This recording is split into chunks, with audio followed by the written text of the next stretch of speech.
Interesting way to hear it described, the brain game. You've mentally got to keep switched on when you're playing Manchester City, as he says, because they move the ball so quickly. But how deserving were Southampton of the point, if not more, tonight?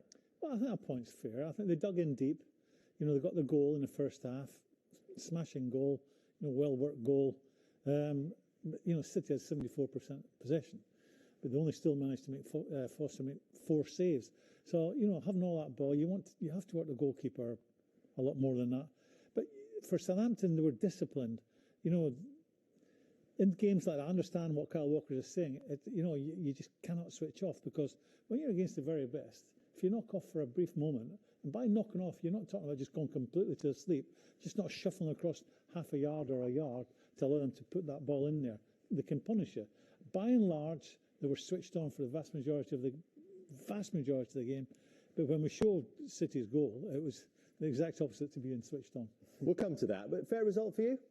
Yeah, I think you see the stats there. City had 20 shots, but the expected goals was 1.3, so it wasn't that great. First half, too many sideways passes, too slow. Up the tempo in the second half, but they couldn't open up that door. I think 1-1 was a fair result. Obviously, there's a few decisions that we're going to discuss as well, but I thought Southampton deserved it today. Even just the structure and the shape, you know, being brave, playing 2 up front against a City time. You know we're going to dominate the ball, but they did the hard yards, did the work. He mentioned that lack of concentration, and it was just like Graeme said for the goal. If they would have just concentrated a little bit more, they may have even got the win. Because having got themselves back in at City in the 65th minute, that's still 25 minutes to push on. Half an hour, really, to push on and try and find the winner. Did you expect them to do that? Yeah, I mean, that's what City are about, aren't they? I think they got away with one today. They were not at their best. They were a yard short in terms of the way they pinged the ball around. You know, the top players fire the ball at each other, and they're trusting the guy they're serving with the ball, who's got instant control, can manipulate the ball where he wants it to be. But tonight, I thought it was like just passive passing.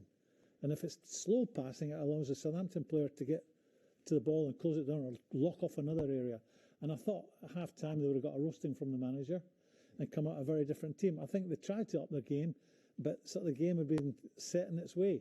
And you know, if you're Man City, and I've been in that situation, when you appear to be coasting towards a league championship, and you know you have a game like that, you've got away with it. You didn't lose, you've got away with it, and it's a golden opportunity for the management and the staff to get after them tomorrow or Monday morning and point out to them we have won nothing yet.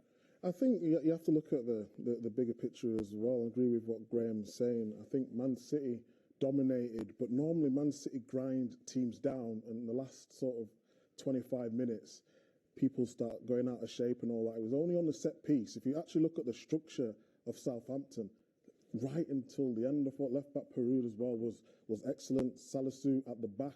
James Ward-Prowse, you know, mentioned him before this game, he's set pieces, but he's so much more than that. In terms of the balance, he reminds me of a Milner, Gareth Barry, sort of underappreciated what he does for the team. His work rate, I'd love to see his running stats out there because he was everywhere. I mean, I think he's coming up to his, 300 league game for Southampton. He's a proper player, he is. It's like 74% possession. You can't ask for any more than that.